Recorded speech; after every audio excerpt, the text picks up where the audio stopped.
내 아들 현우, 참 고생 많았습니다. 아비 없이 키우느라 제가 남들보다 2배, 3배는 엄하게 키웠거든요. 그래도 엇나가지 않고 제 앞가림 잘하더니 식당 사업으로 번듯하게 성공해서 제 효자 노릇을 톡톡히 했지요. 그런 아들이 대기업 다닌다는 참한 아가씨를 데려왔을 때 저는 드디어 죽은 남편 볼 면목이 생겼다며 남몰래 눈물까지 훔쳤습니다. 상견례 날 며느리는 제 손을 꼭 잡으며 말하더군요. 어머니, 현우 씨한테 고생하셨던 이야기 다 들었어요. 이제 제가 딸처럼 곁에서 잘 모실게요. 그 말에 마음이 녹지 않을 시어머니가 어디 있겠습니까? 저는 그저 그 마음이 고마워서 제가 아끼던 폐물까지 다 꺼내주며 우리 아들 잘 부탁한다고 몇 번을 당부했지요. 그런데 그 천사 같던 며느리가 본색을 드러내는 데는 채 한 달도 걸리지 않았습니다. 결혼식 올리고 신혼여행 다녀오자마자 갑자기 회사를 그만두겠다는 겁니다. 남들은 못 들어가서 안달인 그 좋은 직장을요. 이유가 뭐냐고 물으니 제 가슴에 대못을 박는 소리를 하더군요. 어머니가 결혼 준비하면서 주신 스트레스 때문에 공황장애가 왔어요. 숨이 안 쉬어져서 도저히 사무실에 앉아 있을 수가 없네요. 제가 언제 스트레스를 줬냐고 당황해서 물어보기도 전에 며느리는 방으로 들어가 문을 걸어 잠갔습니다. 사업하느라 새벽부터 밤까지 고생하는 아들은 퇴근하고 돌아와 집안 공기가 냉랭하니 제 탓부터 하더군요. 엄마, 채은이 아프대잖아. 대기업 다니는 게 얼마나 힘든데 거기다 엄마까지 한마디씩 보태면 어떡해? 그냥 좀 쉬게 둬. 내가 돈 못 버는 것도 아니잖아. 아들의 그 말에 서운함이 밀려왔지만 그래. 내가 모르는 젊은 애들의 고충이 있겠지 싶어 입을 닫았습니다. 그런데 어느 날 반찬 좀 넣어주려고 아들 집에 들렀다가 저는 기가 막힌 광경을 보고 말았습니다. 따로 사는 애들 집에 웬 모르는 아줌마가 거실을 휘젓고 청소를 하고 있더군요. 아들 벌이가 좋다고는 해도 둘이 사는 집에 가사 도우미라니요. 며느리는 안방에서 나오지도 않고 소파에 누워 휴대폰만 들여다보고 있었습니다. 제가 참다 못해 조심스럽게 물었죠. 얘야, 내 몸도 추스를 겸 집안일은 조금씩 직접 해보는 게 어떻겠니? 청소도 운동 삼아 하면 마음이 좀 나아질 텐데. 그 순간 며느리가 용수철처럼 튀어오르더니 소리를 지르더군요. 어머니, 지금 저한테 청소시키려고 오신 거예요? 저 청소기 소리만 들으면 심장이 터질 것 같고 발작이 일어나요. 공황장애 환자한테 청소기 소리가 얼마나 치명적인지 모르세요? 어머니는 정말 제 질병을 이해해 줄 생각이 전혀 없으시네요. 어떻게 이렇게 이기적이세요? 발작이라니요. 청소기 소리 때문에 발작이 난다니 제 상식으로는 도저히 이해가 가지 않았습니다. 하지만 며느리는 이미 눈이 뒤집혀서 자기 방으로 들어가더니 아들에게 전화를 걸어 엉엉 울기 시작했습니다. 오빠, 어머니가 나보고 청소나 하래. 나 아파서 죽을 것 같은데. 어머니는 내가 죽어야 시원하신가 봐. 그날 저녁 아들은 제 말은 들어보지도 않고 불같이 화를 냈습니다. 엄마, 나 밖에서 돈 버느라 피가 마르는데 엄마까지 왜 이래? 채은이 병원비며 도우미 비용 내가 다 감당할 테니까 제발 아내 좀 가만히 내버려둬. 엄마 때문에 내 가정이 깨지게 생겼단 말이야. 아들의 그 차가운 목소리에 저는 할 말을 잃었습니다. 내가 대체 무슨 큰 잘못을 했다고 내 아들한테 이런 소리까지 들어야 하는지 가슴이 터질 것만 같았습니다. 그런데 이게 시작에 불과했다는 걸 그때는 꿈에도 몰랐습니다. 그때부터였을까요? 우리 아들 집 문턱이 세상에서 제일 높은 담벼락이 된 게요. 아들 녀석은 가게 일이 바쁘다는 핑계로 제 전화를 대놓고 피합디다. 어쩌다 연결이 돼도 한숨부터 푹 쉬면서 말하더군요. 아, 엄마. 제발 좀 그만해. 나 진짜 요새 식당 일 때문에 머리가 터질 것 같아. 채은이 저러는 거 나라고 다 좋겠어? 근데 저 사람 지금 조금만 자극해도 공황 오네 어쩌네 하면서 집안을 뒤집어놔. 엄마가 한 번만 참아주면 안 돼? 나 퇴근하고 집에 가서라도 좀 쉬자. 엄마까지 이러면 나 진짜 갈 데가 없어. 내 아들 입에서 저런 소리가 나올 줄이야. 제가 무슨 대단한 대접을 받았습니까?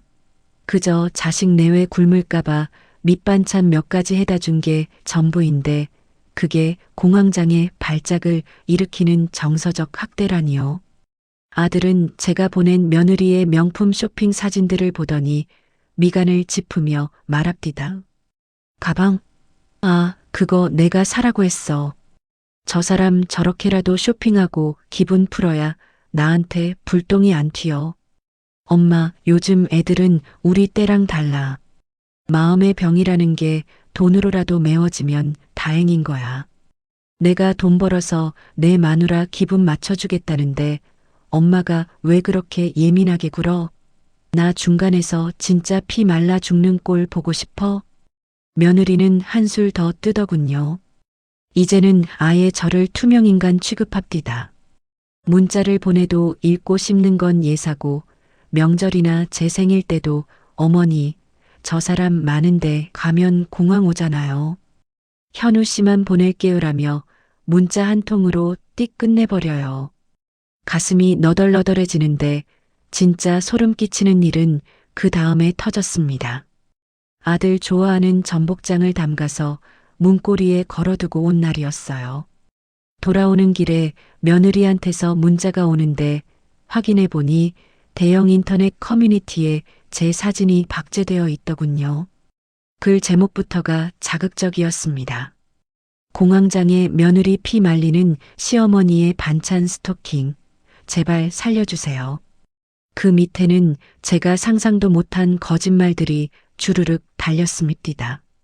결혼 전엔 간이라도 빼줄 것처럼 굴더니 퇴사하자마자 본색을 드러내시네요. 제가 아픈 걸 핑계 삼아 정신병자 취급을 하세요.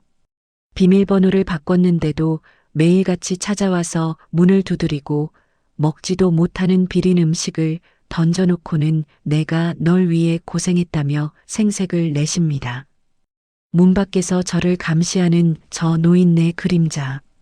정말 소름 끼쳐서 숨이 안 쉬어져요. 며느리는 제가 문자를 보낸 시간이랑 CCTV 화면을 교묘하게 짜깁기해서 마치 제가 몇 시간 동안 문을 두드리며 시위한 것처럼 글을 써놨더군요. 댓글은 순식간에 수천 개가 달렸는데 읽다 보니 눈앞이 캄캄해집디다. 저 노인네 정상이 아니네. 반찬은 핑계고 며느리 감시하러 간 거네.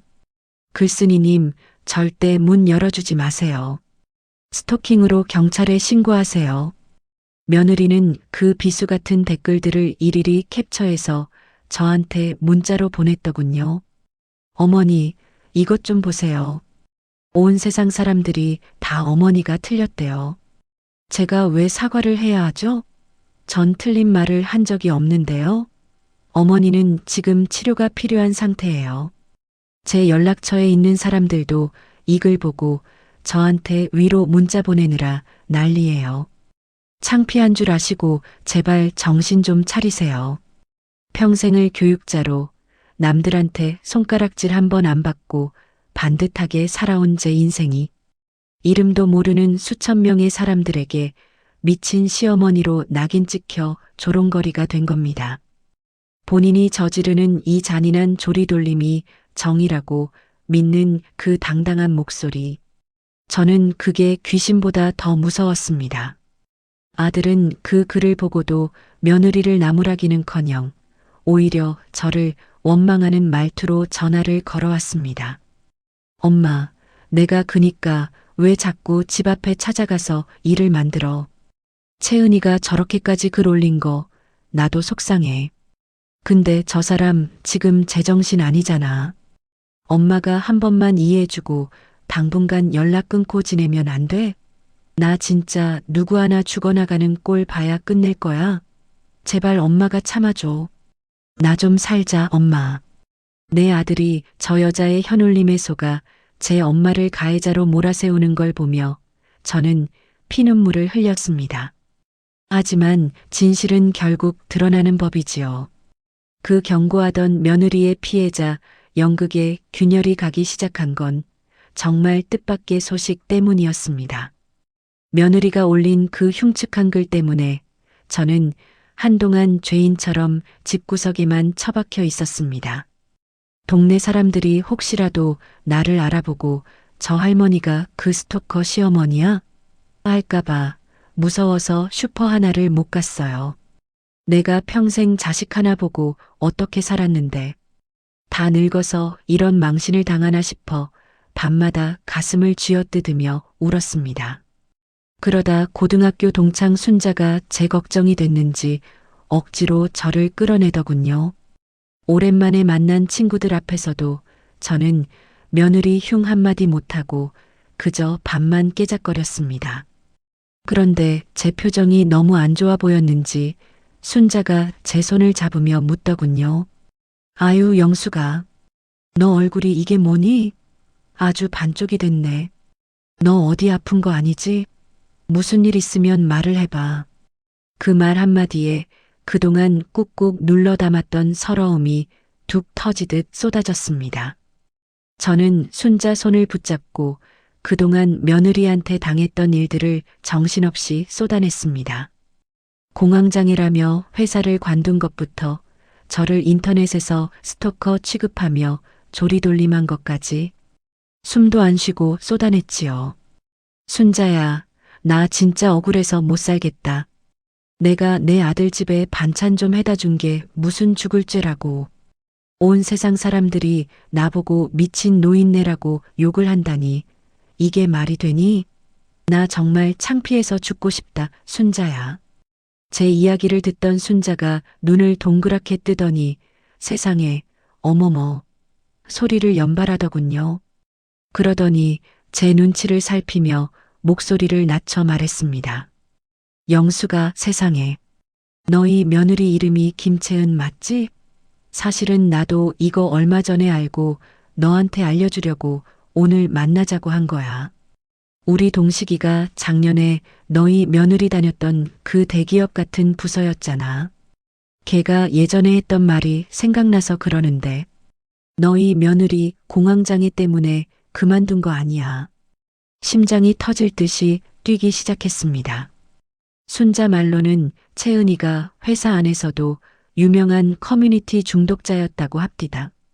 일하는 시간에 수시로 셀카를 찍어 올리는 건 기본이고 자기 마음에 안 드는 상사나 동료들 대화를 몰래 녹음해서 자기 유리한 부분만 딱 잘라 인터넷에 올려서 부서 하나를 아주 풍비박산을 냈었다더군요.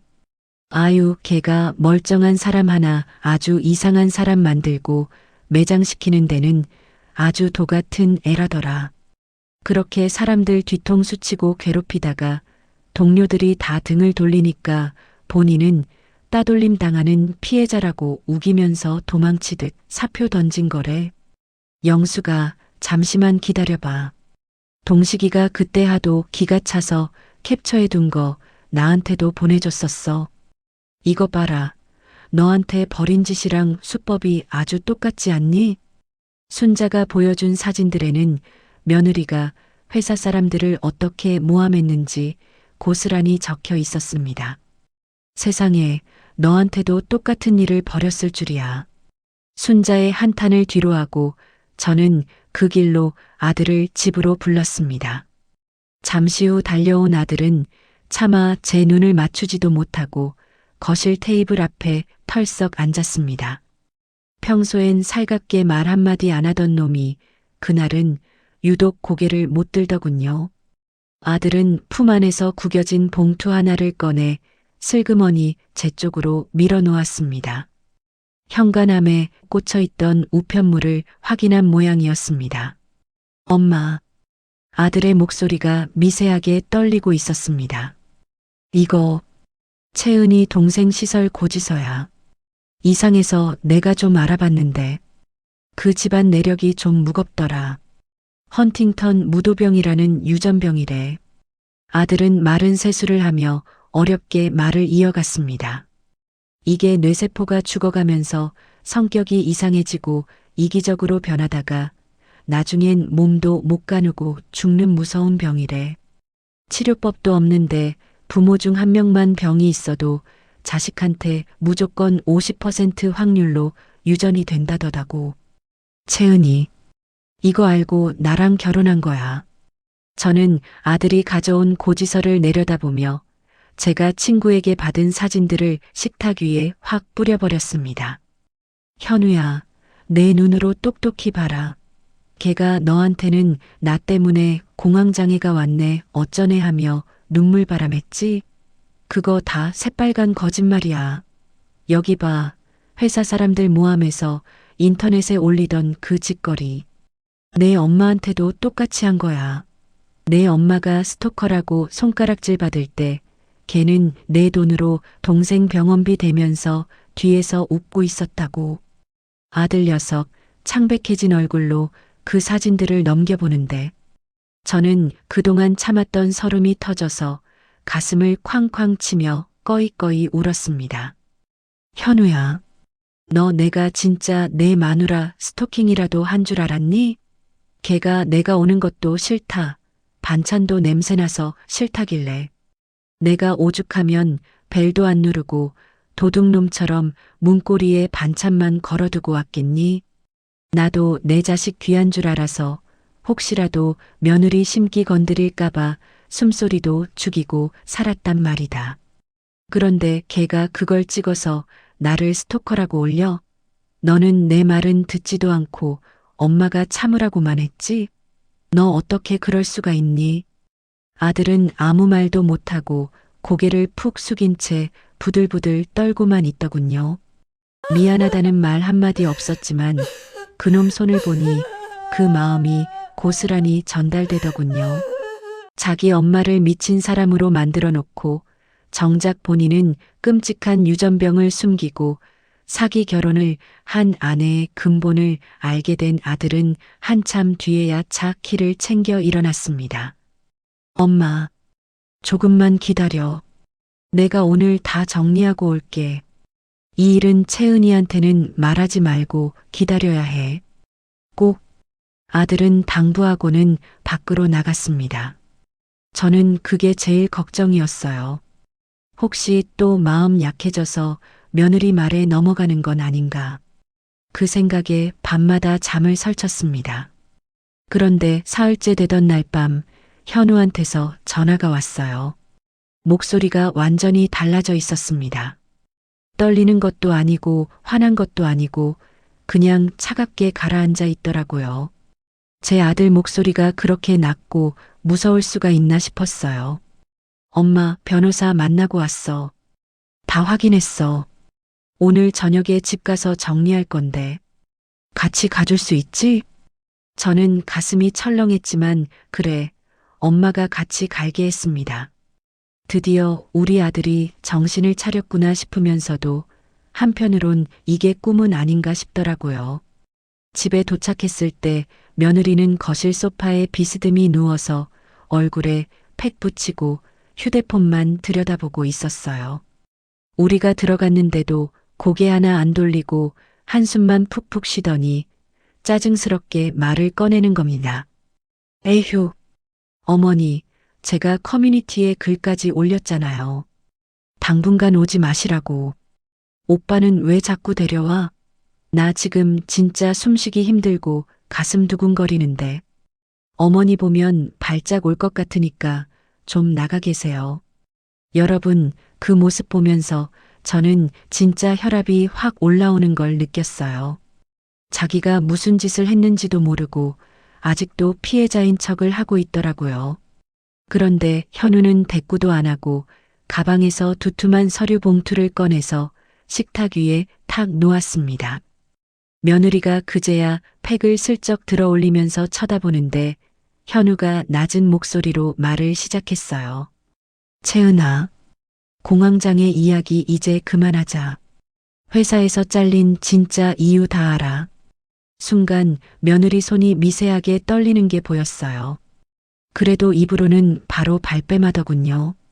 무슨 소리야? 라고 며느리가 되물었습니다.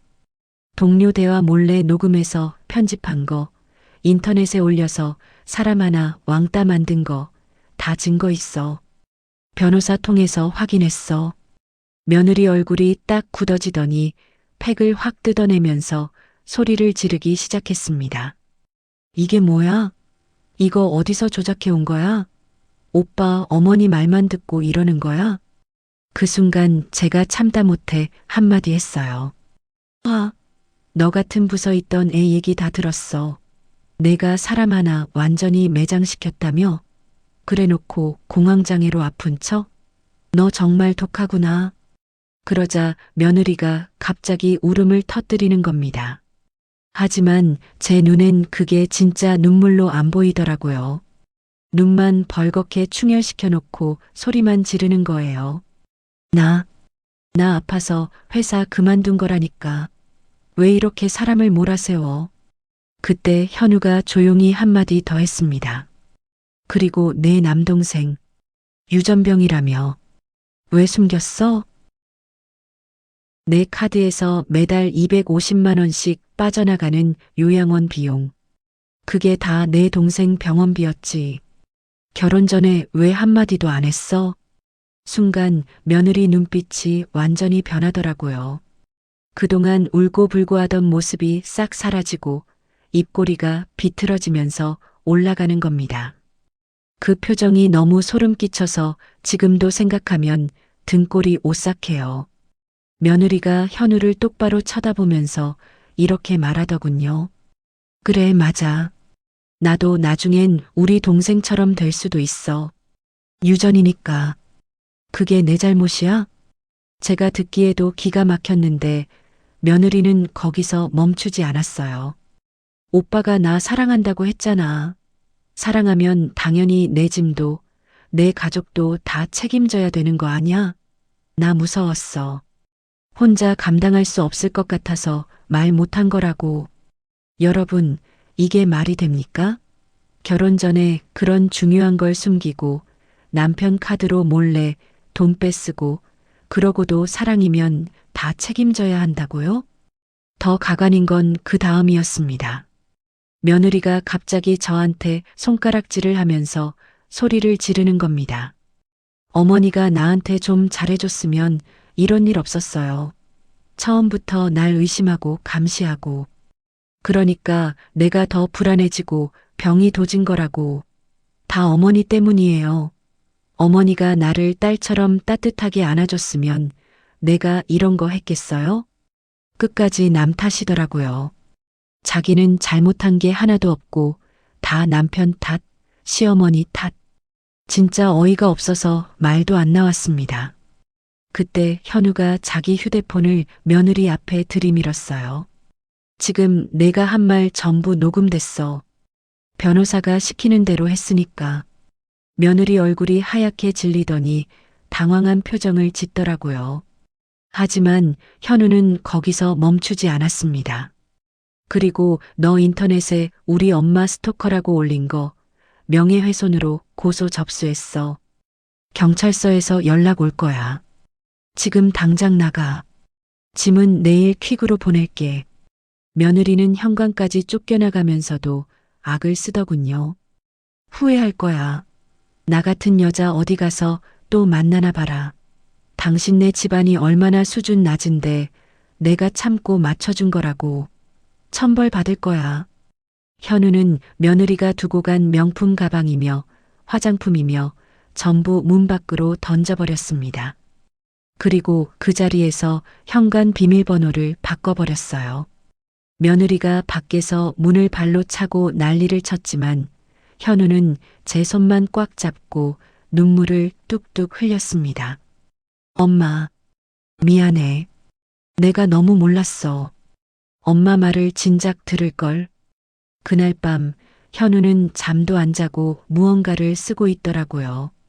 다음 날 아침에 보니까 며느리가 올렸던 그 커뮤니티에 현우가 직접 글을 올린 겁니다.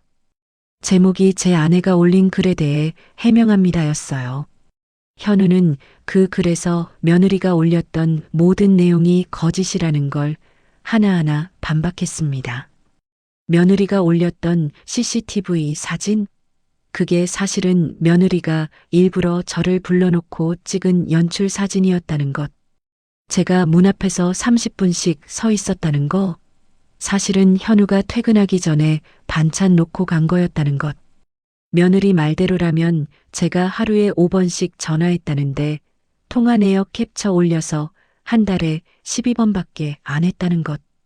그리고 가장 결정적인 건 며느리가 회사에서 잘린 진짜 이유와 남동생 병원비 문제까지 전부 다 공개한 겁니다. 물론 개인정보는 가린 상태로요.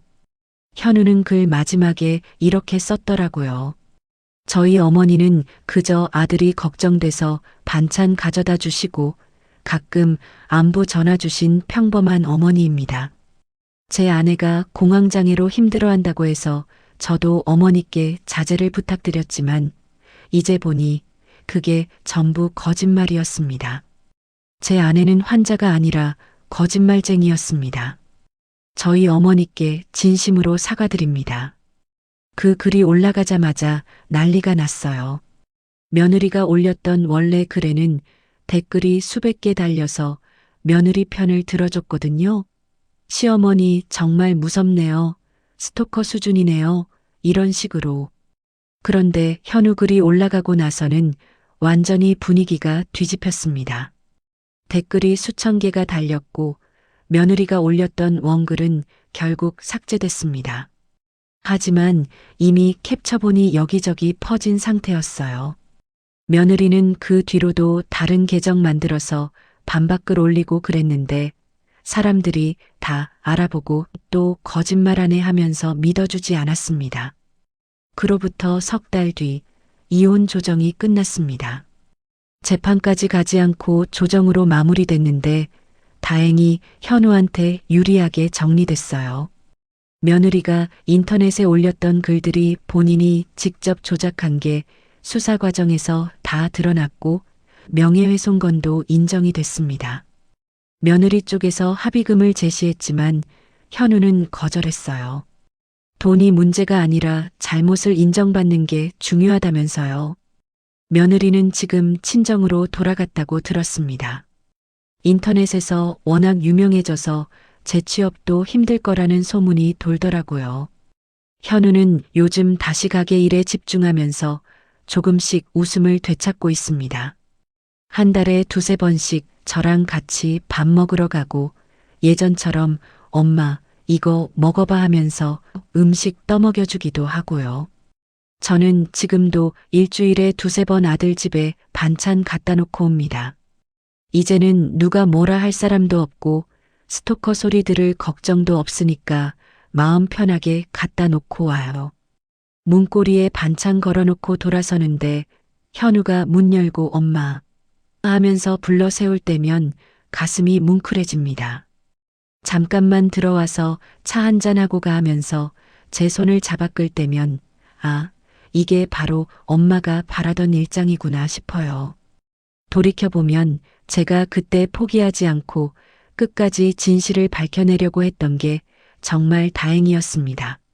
만약 며느리 말만 믿고 물러섰더라면 우리 아들 인생이 어떻게 됐을지 생각만 해도 아찔해요. 어머니의 육감이라는 게 있습니다. 뭔가 이상하다 싶으면 그게 진짜 이상한 거더라고요. 머리로 생각하는 게 아니라 가슴으로 느껴지는 거예요.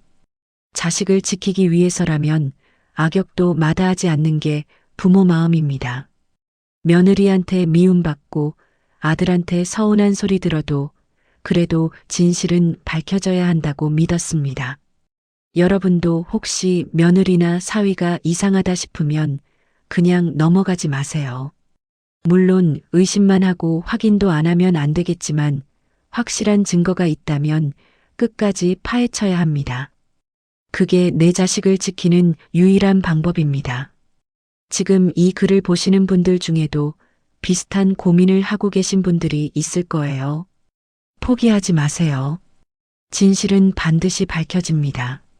조금 늦더라도 반드시요.